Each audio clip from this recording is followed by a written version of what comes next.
오늘은 지난번에 이 투자론 들어가서 화폐의 시간 가치 여기 할 차례예요. 그죠?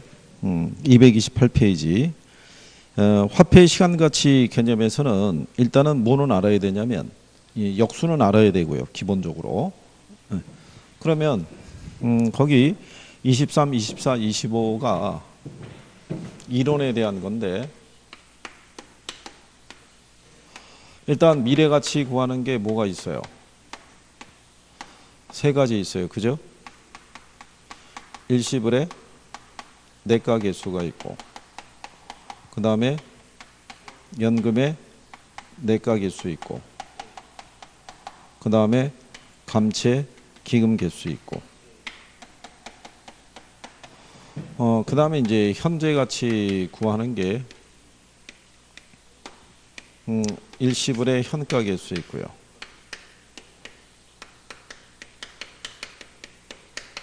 그 다음에 연금에 현가 개수 있고 그리고 저당상수 있어요. 일단 역수는 알죠? 네? 이모티콘 그리면 되니까. 이렇게 역수고 이렇게 역수예요. 그렇죠?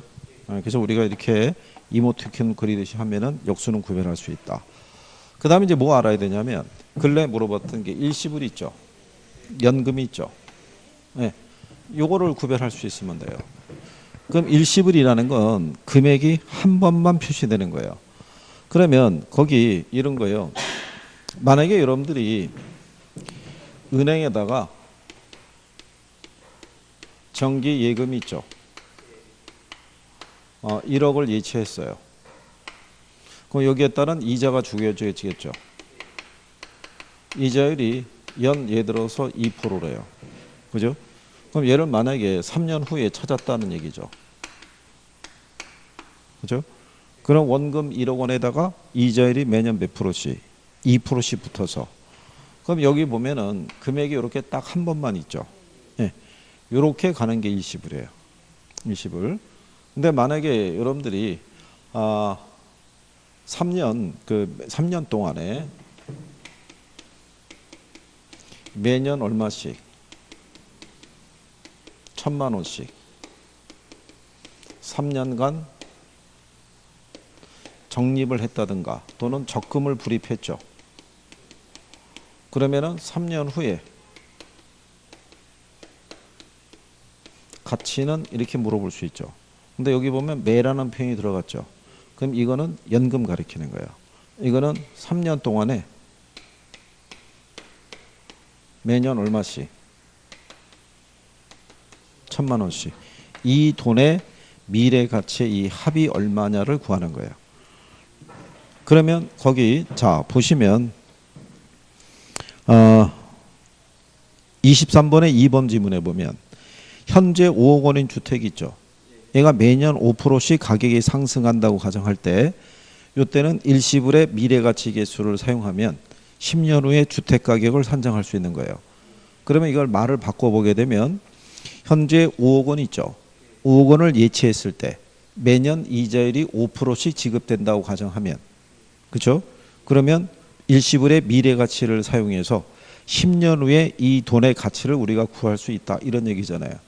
이렇게 들어가면 일시불의 미래가치 쓰는 거예요. 일시불의 미래가치를.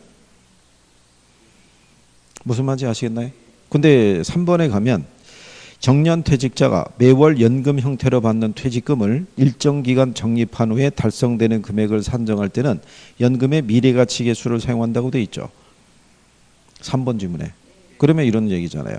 매월 100만 원씩 받는 연금 형태로 받는 퇴직금을 3년간 적립했다고 가정할 때 3년 후에 금액이 얼마가 될까? 이거 쓸 때는 연금의 내가 계수를 쓴다는 거예요. 표현이. 자, 그래서 거기 보면은 23번의 2번 지문에 보면 이렇게 돼 있죠. 현재 5억 원인 주택이 매년 5%씩 가격이 상승한다고 가정할 때 일시불의 미래가치 계수를 사용해서 10년 후에 주택 가격을 산정할 수 있죠. 그럼 옆에 25번에 가보시면 자 옳은 거 물어봤죠. 네, 그 작년 문제예요. 5번 지문에 가보면 현재 5억 원인 주택 가격이 매년 전년 대비 5%씩 상승한다고 가정할 때 5년 후에 주택 가격은 일시불의 미래가치 계수를 사용해서 계산할 수 있다는 것 있죠. 23번의 3번 지문을 23번의 2번 지문을 살짝 바꿔준 거죠. 똑같은 내용이잖아요. 그렇죠? 네. 그리고 23번에 5번에 가면 연금의 미래가치 계수는 저당상수의 역수다 이렇게 놨잖아요. 걔가 틀렸죠. 연금의 미래가치 계수 역수가 뭐예요? 우리가 지난번에 이렇게 해준 거예요. 얘 내가죠. 그러니까 미래가치죠. 얘 내가니까 미래가치죠. 얘 현가죠. 현재가치. 근데 얘들은 표시가 안 돼 있잖아요. 표시가 안 돼 있으니까 감채 기금에서 얘만 미음 들어갔죠. 미음. 얘 무슨 가치 구하는 거예요? 미래가치. 그러니까 둘이 역수라고 이렇게. 어? 이건 간단하게 구별할 수 있어야 돼요.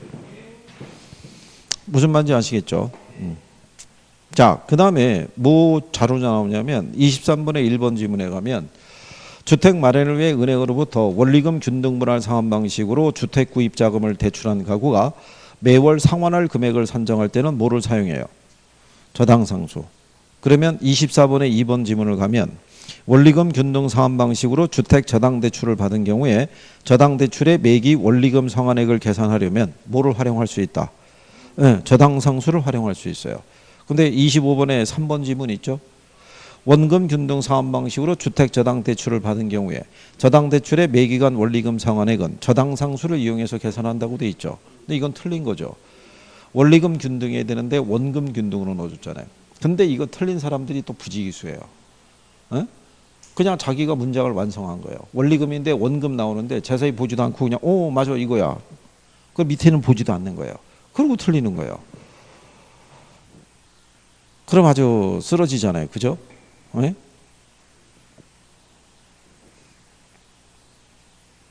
그리고 24번에 가면요. 5번 지문에 상환 비율과 잔금 비율을 합하면 1이 되죠. 그런데 25번에 1번 지문을 가면 잔금 비율과 상환 비율의 합은 0이 된다 했으니까 틀렸잖아요. 그렇죠? 이거 수업 시간에 해드린 거 아니에요. 잔금 비율은 1 마이너스 무슨 비율로? 상환 비율로. 상환 비율은 어떻게 구해줘요? 1 마이너스 잔금 비율로 구해주죠. 그렇잖아요. 그러니까 만약에 이게 원금이니까 상환 비율이 만약에 30%라고 그러면 잔금 비율이 70%란 얘기고 잔금 비율이 70%란 얘기는 상환 비율이 30%란 얘기죠. 그러니까 두 개 더하면 1 나오죠. 0이라고 그러면 틀리는 거죠. 그러니까 뭐는 알아야 돼요. 역수 알아야 돼요. 연금의 의미가 뭔지 이런 거 알아야 돼요. 저당상수 뭐 구할 때 쓴다 이런 거 알아둬야 돼요. 그죠? 그래서 이론으로 나오면 맞춰줄 수 있어야 돼요. 답으로 유도할 수 있는 게 별거 없잖아요. 그죠? 네? 그리고 뒤로 가면 233페이지 가면 26번서부터 계산 문제 있죠. 계산 문제는 매년 똑같지가 않아요. 달라져요. 근데 거기 26번에 가면 5년 후 1억 원의 현재 가치 물어봤죠. 할인율이 연 몇 프로예요? 7%. 이거 계산할 때 여러분들이 보시면은 이게 일시불의 현재 가치 구해야 되니까. 왜냐하면 5년 후 1억 원 하나밖에 없잖아요. 그렇죠? 그러면 이렇게 계산해야 돼요. 이거를. 그러면 이걸 구할 수 있는 거는 거기 보면 조건이 몇 년이에요? 5년이죠. 할인율은 몇 프로?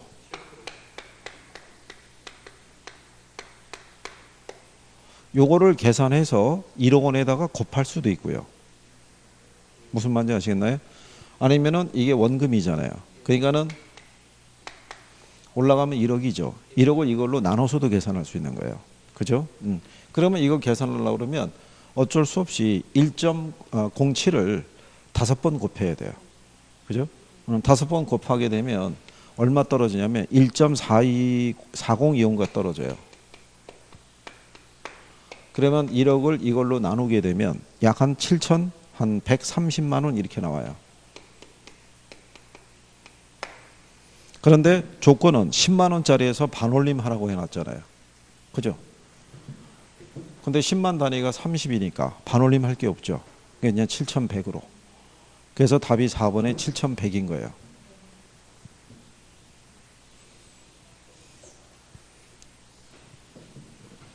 근데 이렇게 나오면 또 대입하면 좋은데 그게 또 안 되거든요. 그러면 옆에 그 밑에 가면 27번 있죠. 주택자금을 마련하기 위해서 2년 동안 매년 연말 2,000원씩을 불입하는 투자 상품에 가입했대요. 이자율이 연 10%라면 이 상품의 현재 가치 구하라고 해놨죠. 10원 단위 이하는 절사하라고 했어요. 그죠? 그러면 얘는 1년이니까 할인율이 10%니까 1승이죠. 2,000원인데 2년이면은 할인율이 이게 기간이 2년이니까 자승이 되겠죠. 그러면은 2,000원을 1.1로 할인해서 구한 금액, 2,000원을 1.21로 할인해서 구한 금액이 있죠. 네, 두 개를 다 합하면 돼요. 더해서 합하면 얼마 나오냐면 3,470만 원 3,470원 나와요. 근데 10원 단위 미만은 절사하라고 그랬으니까 3,400원 이렇게 나오는 거예요.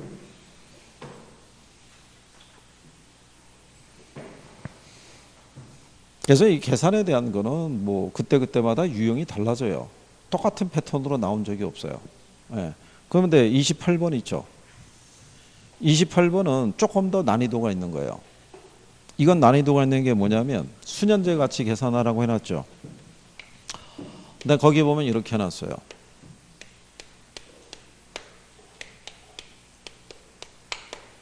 자, 내가 투자하기 위해서 지출한 돈이 얼마예요?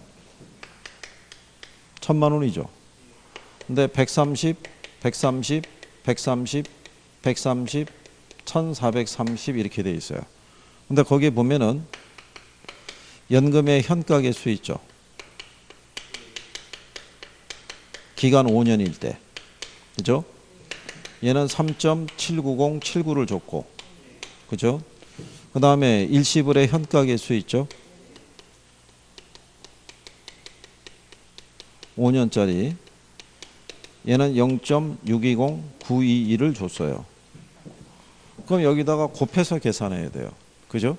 그럼 여기서 연금은 뭐 들어가면 돼요?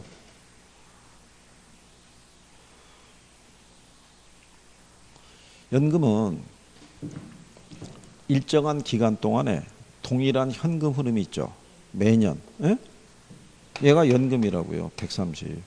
그러면 여기다가 이걸 곱해야 돼요. 그러면 일시불의 현가 개수 구해야겠죠. 일시불은 금액이 하나만 나오는 거예요. 그럼 얼마 곱해야 돼요?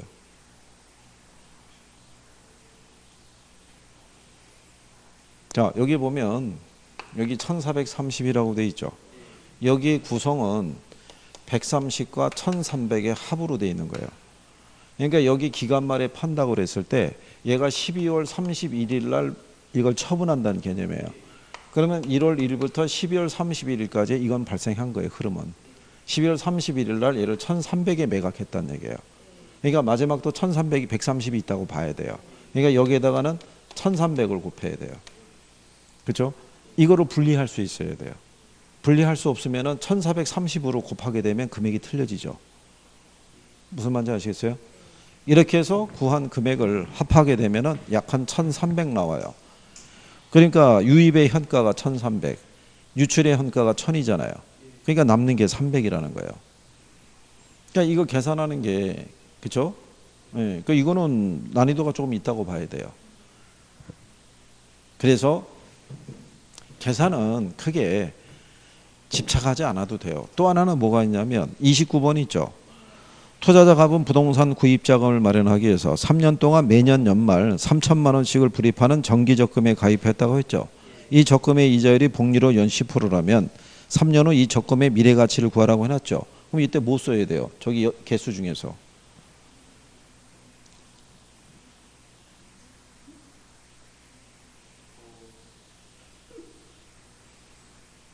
그러니까는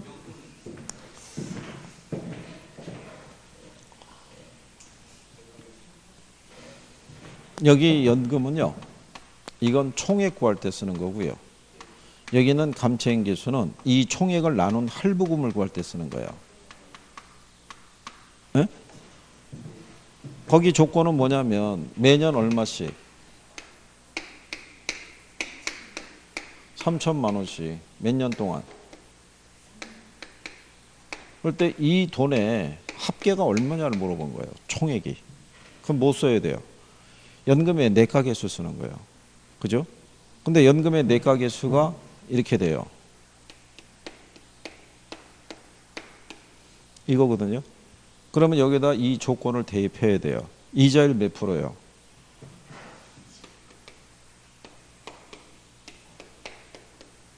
몇 년? 3년. 그러면 이걸 계산해야 되죠. 그럼 1 플러스 0.1의 3승이 1.331이에요. 그럼 1.331에서 1 빼면 얼마 나오겠어요? 0.331 나오죠. 이거를 0.1로 할인하면 3.31 나와요. 여기에다가 3천만 원 곱해야 돼요. 이렇게. 그렇게 해서 구에서 나온 게 9,930만 원. 이렇게 해서 답이 4번 나와요. 그러니까 이게 왜 힘드냐면 여러분들이 이 조건이 나왔을 때 이걸 뭐를 대입해야 된다는지가 읽으면서 이게 탁 떠올라야 되는 거예요. 근데 그게 떠오르지 않으면 이걸 대입할 수가 없잖아요. 근데 또 하나는 뭐냐? 얘가 생각이 났어요. 근데 개수가 생각이 안 나면 대입이 곤란하잖아요. 그죠? 그잖아요? 그렇기 때문에 얘도 뭐가 많이 걸려요. 시간이 걸리겠죠. 그래서 얘는 24회 거, 그 위에 거는 20회 때 나온 거고요. 그 다음에 22회, 28회 때 이렇게 나온 거 보면은 간단하게 주는 거예요, 그냥. 그러니까 이 계산에는 집착하지 않는 게 오히려 날 수 있어요, 없어요? 날 수 있다는 거예요. 그래서 여기에 덤비다가 보면 문제는 못 풀면서 시간만 계속 버리는 거예요. 그러면 안 되겠죠. 그리고 또 236페이지 가시면 30번 문제 있어요. 자, 2년 전에 연초에 받은 주택담보대출의 대환을 고려하고 있는 A가, 대환이라는 게 뭐겠어요? 어? 대출을 바꾸겠다는 거예요. 그죠? 갈아타겠다는 거예요. 이자를 싼 걸로. 그러면 기존의 대출을 상환해야 될 거 아니에요. 그죠? A가 대출 후 2년 차 말에 대환을 통해서 얻을 수 있는 이익의 현재 가치를 물어봤죠. 그죠? 그러면 이거 이렇게 보면은 수험생들이 답을 풀겠냐고요. 어렵겠죠. 네. 그러니까 풀이는 해드리는데 집착하진 않아도 된다 이런 얘기예요. 그래서 뒤에 나오는 투자론에서 나오는 계산 문제 뭐 이런 것 있죠. 하나 정도는 예를 들어서 설명해 드리는데 그거를 또 해설이 나와 있잖아요. 그죠? 거기 보시면 기존 대출 조건이 있죠. 대출 금액이 1억 원인데 이자율이 연 4%예요. 그죠? 예. 그런데 거기 보시면 맨 마지막에 8년간의 연금의 현가 계수 있죠. 걔가 얼마로 나왔어요? 7로 나왔죠. 그러면 이런 거잖아요. 1억 원인데 그쵸? 이자가 몇 프로래요? 그러면 얘는 이자로 연 얼마씩 내야 돼요? 400만 원씩 내야 돼요. 그죠? 남은 기간 동안에 8년 동안에. 그러면 그 금액이 얼마냐면 400만 원에다가 연금의 현가 계수가 얼마예요? 7이죠. 그러면 400에다 7을 곱하면은 얘는 남은 기간 동안에 2,800만 원의 뭐를 이자를 내야 되는 거예요. 근데 신규 대출로 갈아타죠. 근데 신규 대출로 하게 되면 이자율이 몇 프로예요? 3%잖아요. 그럼 300이잖아요. 얘는 이걸로 몇 년 동안 남아있는 이 8년 동안에 이렇게 갚게 되면은 2,100만 원이 나와요. 그죠? 그러면은 기존 대출로 가게 되면 2,800만 원의 이자를 내야 되는데 신규 대출로 갈아타면 2,100만 원만 이자를 내면 돼요. 그러면 남아있는 차익이 얼마 남아요? 그럼 이익을 700으로 계산하면 안 돼요. 왜 안 되냐면 거기 조건을 보면은 조기 상환 수수료 있죠. 조기 상환 수수료가 대출 잔액의 1%죠. 그러면 조기 상환 수수료가 얼마예요? 100인 거예요. 그죠? 100만 원. 그 다음에 거기 보면 취급 수수료 있죠. 신규 대출 받으면. 취급 수수료가 또 대출 금액의 1%잖아요. 그럼 또 얼마예요? 100만 원. 그러면 여기서 200을 빼야죠. 그럼 남는 게 500이죠. 그래서 이게 500이라는 거예요. 그럼 왜 여기서 이자만 계산해 주냐면 조건이 만기 상환 조건이에요. 그러니까 대출 기간 내내는 이자만 내지 원금 상환은 안 이루어지는 케이스예요. 무슨 말인지 아시겠나요? 그래서 1%에 100만 원씩 계산할 수 있는 거예요. 그러니까 이게 되겠냐고요. 보는 순간에 무슨 말인지 모르니까 넘어갔을 거 아니에요. 그죠? 그러니까 이런 건 안 해도 돼요. 이런 거는. 이게 한 번 정도 나오고 끝나는 거지 또 인용하기는 쉽지 않다는 얘기죠. 대신에 옆에는 현금 수익증 있죠. 걔는 일단 할 수 있어야 되죠. 가해순 전후는 기억해야 되죠.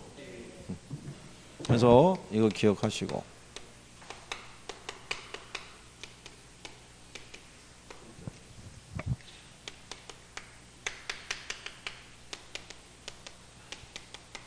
그렇죠? 그러니까 거기 31번은 가능총소득, 유효총소득, 순영업소득 준 거잖아요. 그죠? 가효순. 그러니까 답이 5번이겠죠. 이런 거는 틀리면 곤란하다는 거예요. 계산 문제는 틀려도 되는데. 그럼 뒤로 넘어가면 32번 있죠. 수익성 부동산의 장래 현금 흐름에 관한 설명으로 틀린 거 물어봤죠. 예, 거기 5번에 가면 영업경비 있죠. 경비에 포함하면 안 되는 거 뭐 있어요? 그러면 거기 5번에 보면 영업경비에는 임대소득에 대한 소득세가 포함이 돼야 된다 그랬으니까 틀렸잖아요. 그게 답이죠. 예, 그러니까 경비에 반영되고 안 되고 여부는 알아야 된다는 얘기예요. 근데 33번에 보시게 되면 운영수지 분석에 관한 설명으로 틀린 거 물어봤죠. 근데 거기 보면 1번이 뭐예요? 2번이 3번 4번 5번. 그러니까 이거 순서대로 나온 거 아니에요. 그죠? 그래서 거기 보시면 3번에 순영업소득은 유효총소득에 각종 영업의 수익을 더한 소득으로 이렇게 해놨죠. 그러니까 틀린 거예요. 순영업소득은 어떻게 구해요?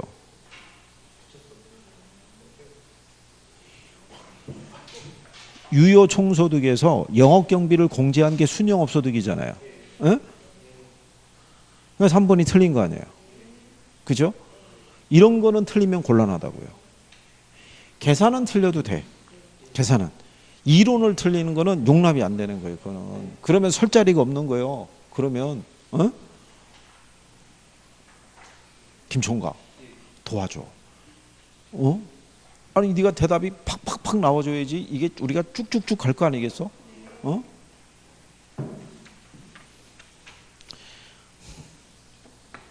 그럼 뒤로 보시면 34번 있죠.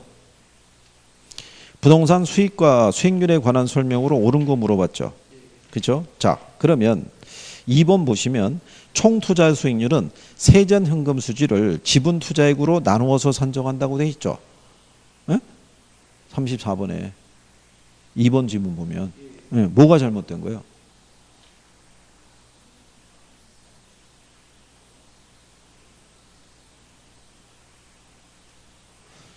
자, 이거 이론할 때 뭐라고 그랬냐면요. 우리가 여기 가능총소득이 있죠. 유효총소득, 순영업소득이 있죠. 이거는 총투자의 기준에서 발생한 현금 흐름이고 세전하고 세후가 나오면 이건 지분투자액이라고 그랬잖아요. 그렇죠? 근데 2번 지문에 총투자 수익률이라고 그랬잖아요. 틀린 거죠. 지분투자 수익률을 구할 때. 그게 틀린 거예요. 그다음 우리는 기대 수익률하고 요구 수익률을 비교해서 투자 결정을 하죠. 뭐가 클 때 투자해요? 기대 수익률이 클 때 투자하는데 기대 수익률이 요구 수익률보다 작을 때 투자안이 채택된다는 게 틀렸을 거 아니에요. 그렇죠? 그 다음에 5번에 가게 되면 회수 불가능한 임대료 수입은 영업경비에 포함해서 순영업소득을 산정한다고 해놨죠. 아까 우리가 경비 안에 포함하면 안 되는 거 뭐 있었어요? 공부소감 이런 거 했었죠. 공이 뭐예요? 공실물 불량부채 아니에요. 회수 불가능한 임대 수입 이런 거잖아요. 경비에 반영하지 않죠. 그 답이 4번이죠. 순영업소득의 산정 과정에서 재산세는 차감해요. 근데 영업소득세는 차감하지 않죠. 경비를 인정하지 않다는 얘기예요. 재산세는 인정해줘요. 보유세이기 때문에.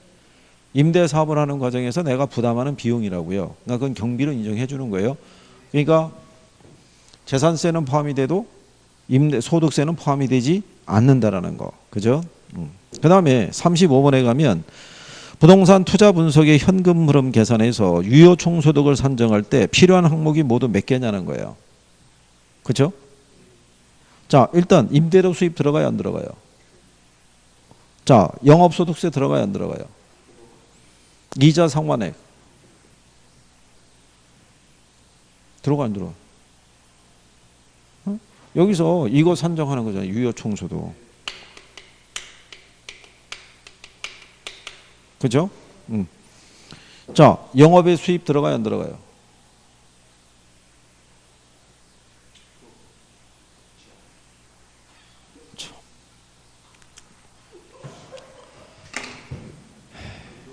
자, 야, 헷갈린다는 얘기는 일단 답을 못 찾는다는 얘기잖아.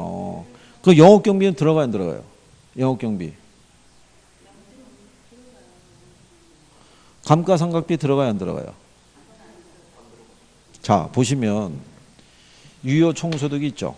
이해할 때. 여기 가능 총소득이 있죠. 얘가 임대 수입이에요. 임대 수입. 소득세 여기 있죠. 그러니까 얘는 이거 구할 때 소득세 안 들어가요. 이자 상환에 여기 부채 서비스액 있죠. 여기가 안 들어가요. 영업의 수입 있죠. 들어가요. 여기 보면 공실 빼고요. 기타 수입을 더하죠. 이 기타 수입이 영업의 수입이에요. 자판기 운영하거나 주차비 받아서 쓸 수 있는 그 수익을 얘기하는 거예요. 경비 당연히 안 들어가죠. 에? 경비. 감가상각비도 안 들어가고. 그럼 들어갈 수 있는 게 두 개밖에 없는 거예요. 임대료 수입하고 영업의 수입 두 개밖에. 그러면 이거를 지금 구별을 못 한다는 얘기는 여기가 지금 확실하게 정리가 안 돼 있는 거예요. 그러면 안 된다니까요. 그냥 간단하게 뭐 가요순 전후만 나오는 식으로만 정리가 되면 곤란하잖아요. 그죠? 어?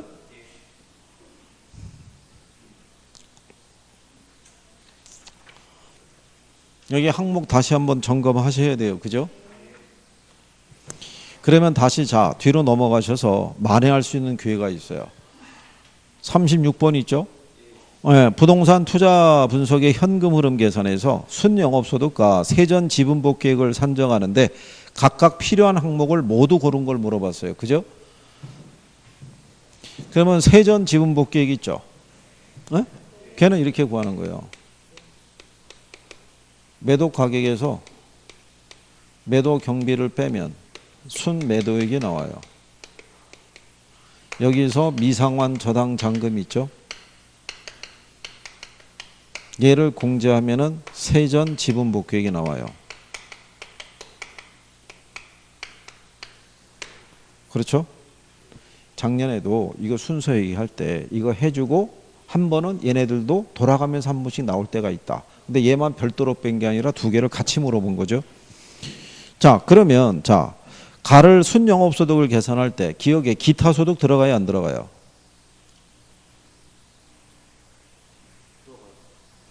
여기 있잖아요. 기타 수입이라고. 들어가겠죠? 네. 그 다음에 매도 비용은 들어가요, 안 들어가요? 취득세 들어가요, 안 들어가요? 안 들어가잖아요. 그죠? 취득세는요, 경비로 보는 게 아니에요. 이거는 부동산을 취득할 때 발생하는 세금이잖아요. 그죠? 얘가 임대 사업을 하기 위해서. 그 다음에 미상환 저당잔금 들어가요, 안 들어가요? 아, 여기 있잖아요. 그거는 여기. 안 들어간단 말이에요. 순영업소득 계산할 때는. 응? 그럼 재산세 들어가요, 안 들어가요? 재산세 들어가잖아요. 양도소득세는 안 들어가잖아요. 자본이득세가 양도소득세인데. 그러니까 그거 두 개라고요. 기억하고 미음. 그러면 세전 지분복귀 계산할 때 있죠. 그게 매도 비용 들어가요, 안 들어가요? 매도 비용 들어가잖아요. 그렇죠? 취득세 안 들어가죠. 미상환 저당잔금 들어가요, 안 들어가요? 아, 여기 있잖아요. 여기. 세전 이거 계산해야 되잖아요. 이거 들어가요, 안 들어가요? 들어가죠. 어? 재산세는 여기 경비에서 계산하니까 안 들어가죠. 양도소득세 들어가요, 안 들어가요? 안 들어가죠. 이거 다음에 나오는 게 양도세인데. 그러니까 두 가지잖아요. 매도 비용하고 미상환 저당잔금. 그렇죠?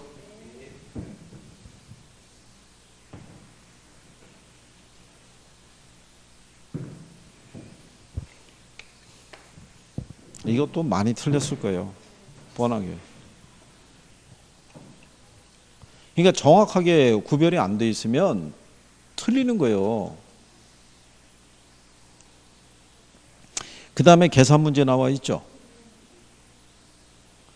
자, 하나 예를 들어 드리면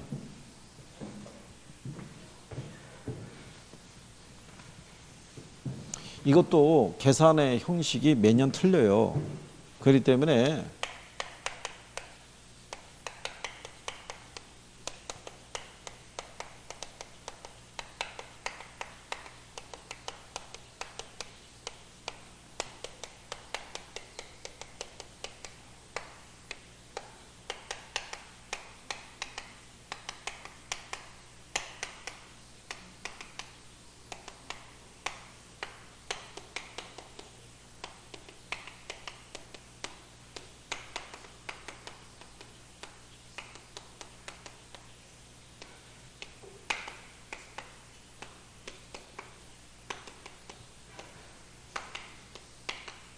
이게 실전에서는 이렇게 적기가 힘들잖아요. 그래서 그냥 가유순 전후 공용부서 이렇게 해갖고 앞글자만 따서 대입을 해야 돼요. 근데 거기 보시면 37번에 대상부동산의 순영업소득 물어봤죠. 자, 건축의 연면적이 1800이에요. 그죠? 근데 유효 임대면적 비율이 80%래요. 연면적 대비. 그러면은 1800에 대한 80%를 계산해야 돼요.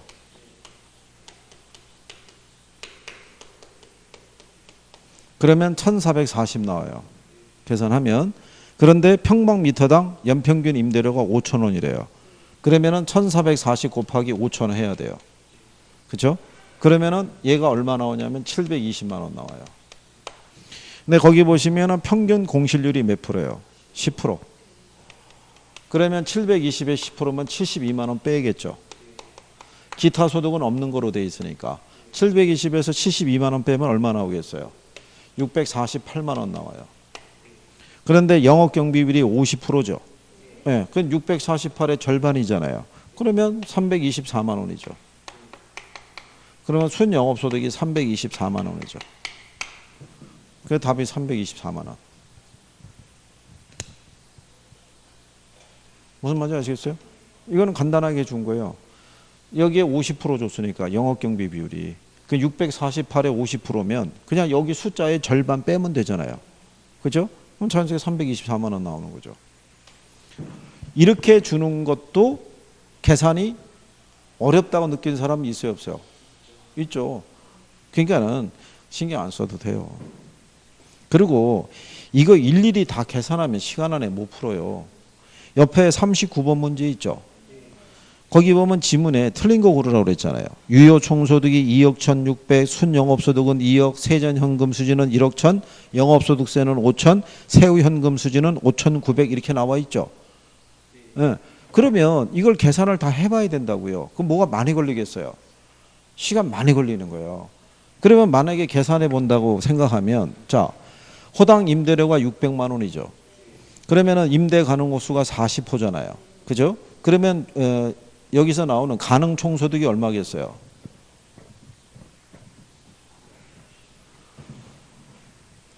가능 총소득이 2억 4천이라고요.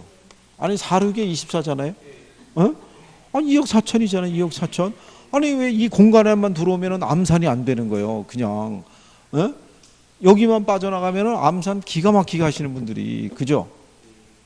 한 달에 들어가는 생활비, 뭐 나가는 거, 공과금 이런 거 쫙 계산하시잖아요. 그죠? 화려하게. 근데 거기 봤더니 공실률이 몇 프로래요? 2,400이 10%면 얼마예요? 2,400에서 2,400 빼, 2억 4천에서 2,400 빼면 2억 1,600이에요. 그러면 1번 지문은 맞는 거죠. 유효 총소득이 2억 1,600이라고 나와 있으니까. 그렇죠? 그 다음에 거기 보시면 영업경비가 운영 비용이 얼마예요? 1,600이잖아요. 그러면 얘가 2억이잖아요. 그러면 2번도 맞는다는 얘기죠. 그러면 생각해 보세요. 이런 식으로 계산해서 들어가면 그죠? 시간이 어떻게 돼요? 많이 걸린다고 이거. 지금 여기 우리가 이렇게 다 쓰는 상태에서 지금 내려가서 그렇지 안 그러면 본인이 여기다 가유순전호 적어놓고 또 이거부터 계산해 갖고 또 빼서 내려와야 될 거 아니에요. 그죠? 그러면 세전현금 수지는 얼마겠어요?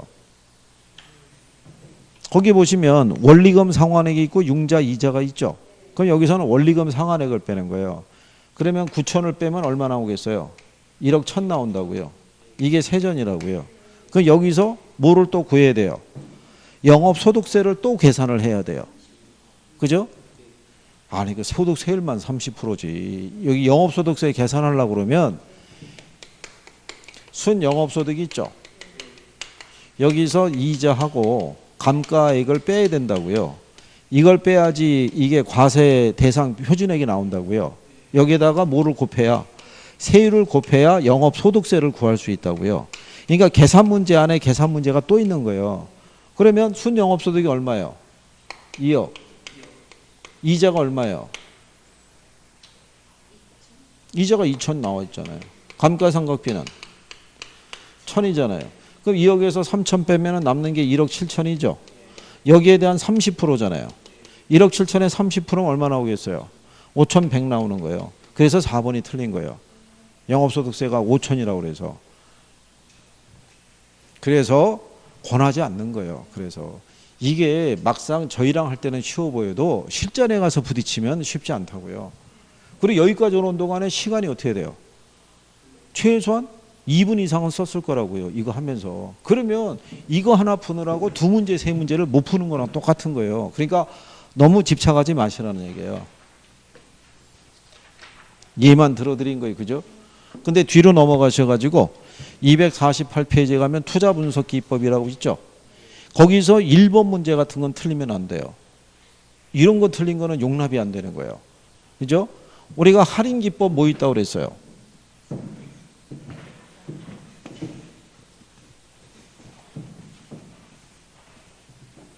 김총각, 할인기법 뭐 있다고 그랬어? 아니 그냥 우리 배운 거 있잖아.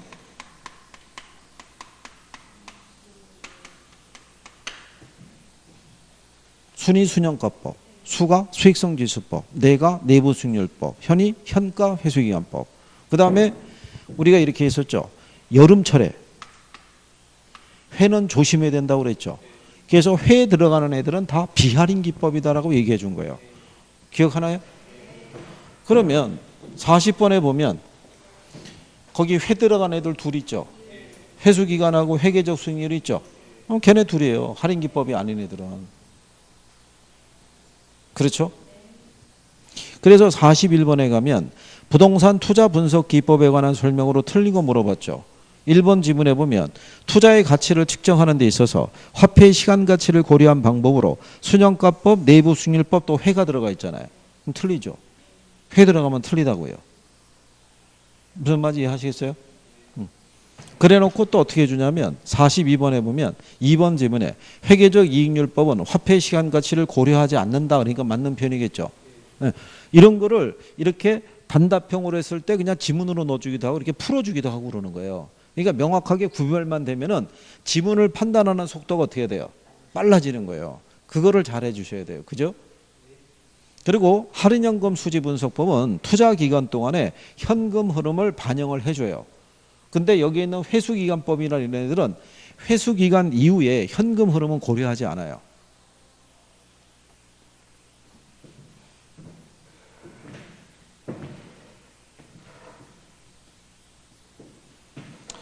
자, 예를 들어서 할인연금 수지분석법은요. 보유기간 동안 여러 해 동안 발생한 현금 흐름이 있죠. 걔네를 다 무슨 가치로? 현재 가치로 할인해서 비교하는 방법이기 때문에 보유기간 동안의 현금 흐름을 다 반영을 해줘요. 근데 회수기간법은 반영을 안 해준다는 게 무슨 얘기냐면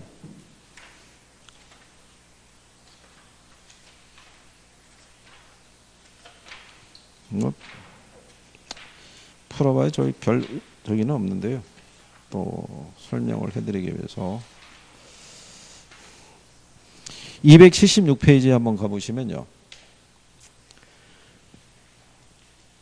거기 65번에 보면 단순 회수기간법의 회수기간이라고 있죠. 예. 그거 회수기간을 계산하면요.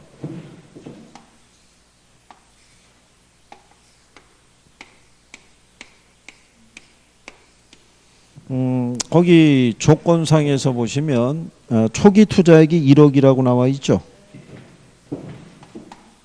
그리고 1기 있고 2기 있고 3기 있고 4기 있고 예. 그리고 만약에 5기 뭐 이렇게 있다고 그랬을 때 자 마이너스 1억이죠. 1기에 얼마 들어온다고 그래요? 3천 들어왔죠. 그러면은 여기는 원래 누적 현금이 같이 1억이었는데 3천이 들어오니까 누적 현금 흐름이 마이너스 7천이에요. 이게 얼마 들어왔어요? 그러면은 마이너스 5천인 거예요. 3기에 얼마 들어왔어요? 그러면 마이너스 3천이겠죠. 근데 4기에 얼마 들어왔어요? 6천 들어왔죠. 얘가 6천이 들어왔으니까 이게 플러스 3천으로 바뀌는 거예요. 그러니까 1년 사이에 얼마 들어왔다는 거예요. 6개월, 12개월 사이 6천 들어왔잖아요. 그럼 6개월에 3천 들어왔다는 얘기죠. 그러니까 3천 회수되고 플러스 3천으로 돌아선 거예요. 그러니까 3년 반 만에 회수한 거예요. 3년 반 만에. 자, 그런데 얘는 A라는 투자안이고요. B라는 투자안이 있어요. 그럼 얘도 똑같이 얼마가 지출이 됐냐면 1억이라는 돈이 지출이 됐어요.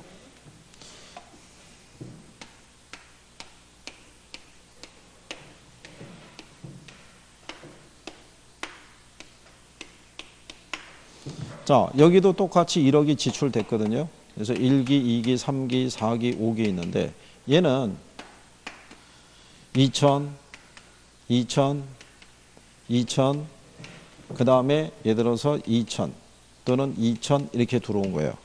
그러면 얘는 회수기간이 몇 년 걸리겠어요? 5년 걸릴 거 아니에요.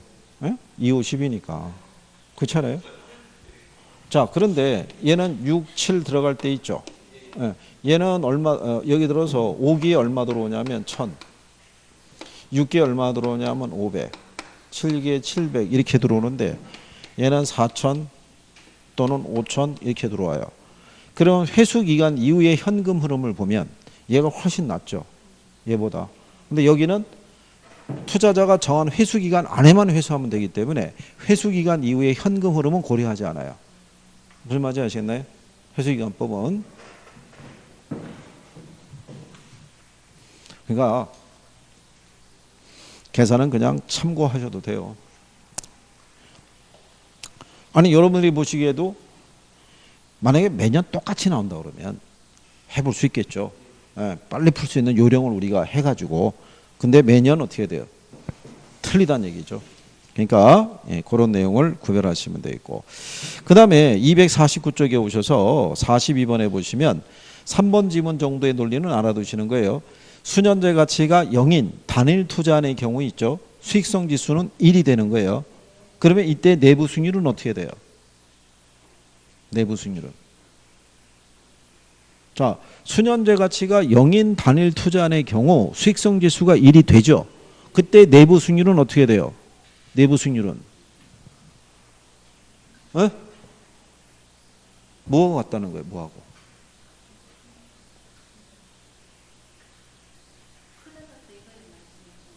아니 뭐하고 물어보는 거죠. 크다 작다를 물어보는 게 아니라 지금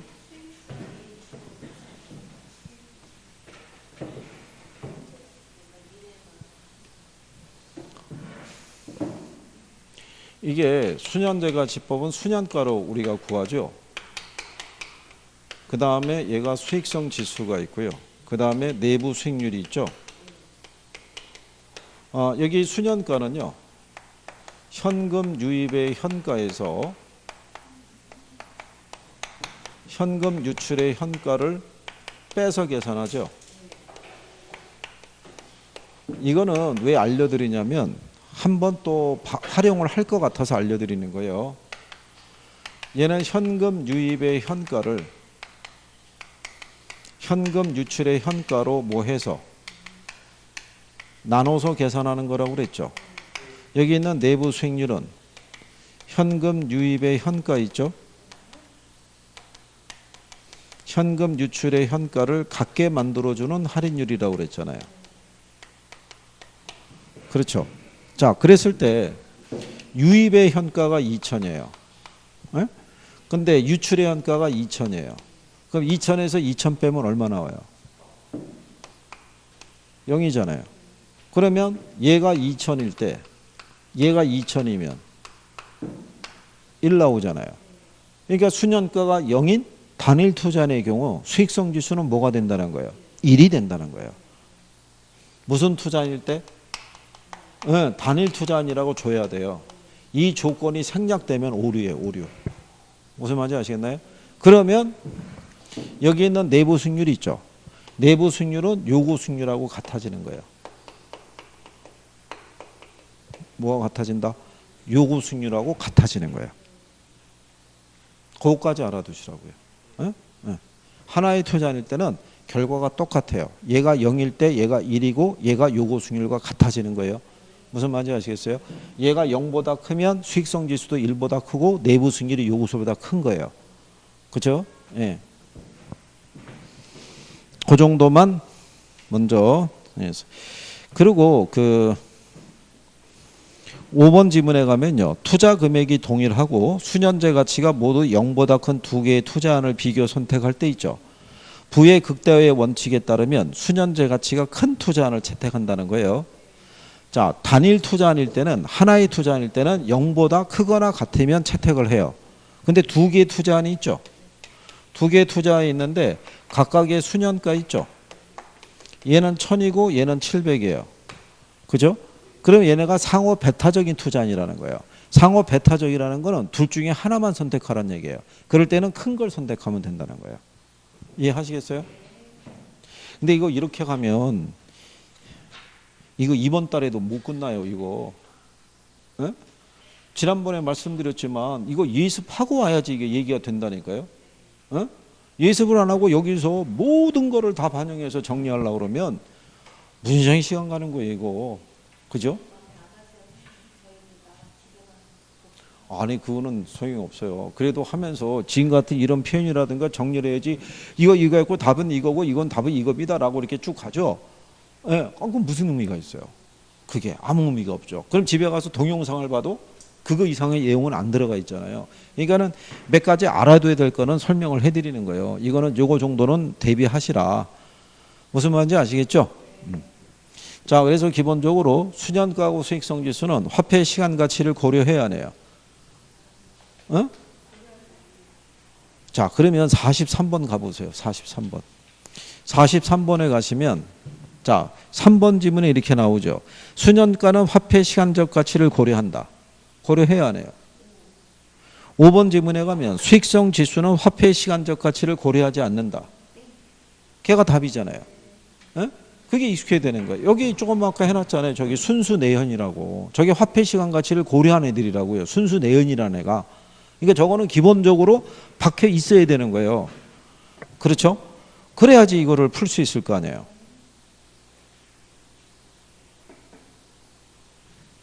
그리고 항상 여기 있는 내부 수익률법은요. 얘하고 비교해서 결정한다는 걸 알아둬야 돼요. 뭐하고?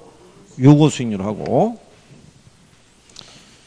그리고 순양가법하고 내부 수익률법 비교하면 어느 게 더 우수해요? 어? 순양가가 우수한 거예요. 아, 지난번에 오죽했으면 제가 이거 해놓고 여기 있는 내부 수익률이라는 거는 순양가를 뭐로 만들어주고요? 0으로. 수익성 지수를 뭐로? 1로. 그래서 순영이는 빼기 잘하고 수일이는 나누기 잘한다고 그랬잖아요.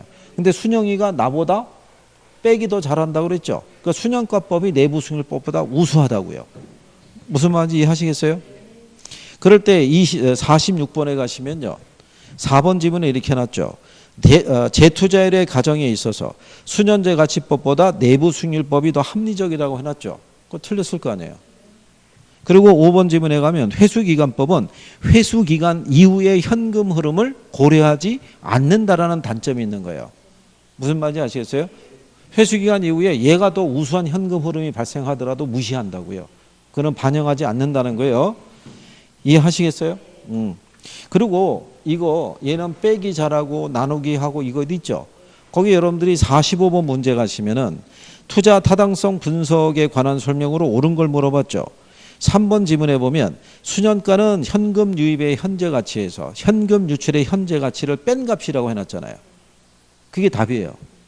그게. 무슨 말인지 이해하시겠어요? 네. 그러니까 이거 기본적으로 해서 이거 이렇게 해준 거예요. 이거. 그 기본적인 거 정리하시라고. 여기를 어렵게 생각한다고요. 이쪽을. 네? 그러면 그렇다고 해서 여기 이론으로 줄 때 아주 어렵게 주냐면 그렇지 않아요. 기본적인 것만 알면 답을 풀 수 있게끔 해준다고요. 그죠?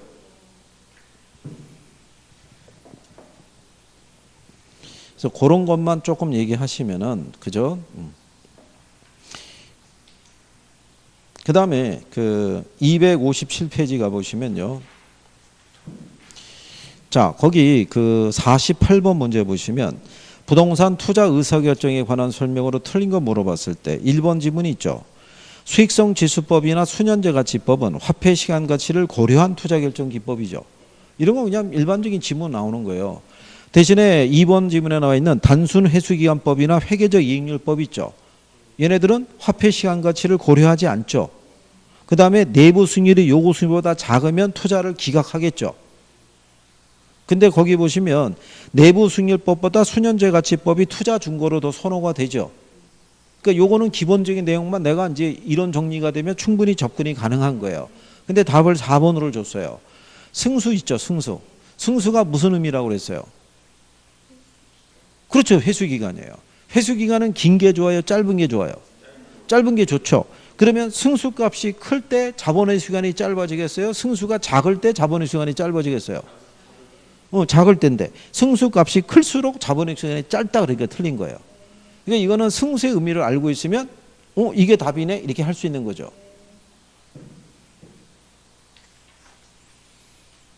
이해할 수 있으시겠죠? 그러면 자 뒤에 가시면요 49번 문제 있죠. 부동산 투자 분석 기법에 관한 설명으로 옳은 것을 모두 고른 걸 물어봤죠. 이게 작년 문제예요. 그러면 기억해 보시면 내부 수익률법, 수년제 가치법, 수익성 지수법이 있죠.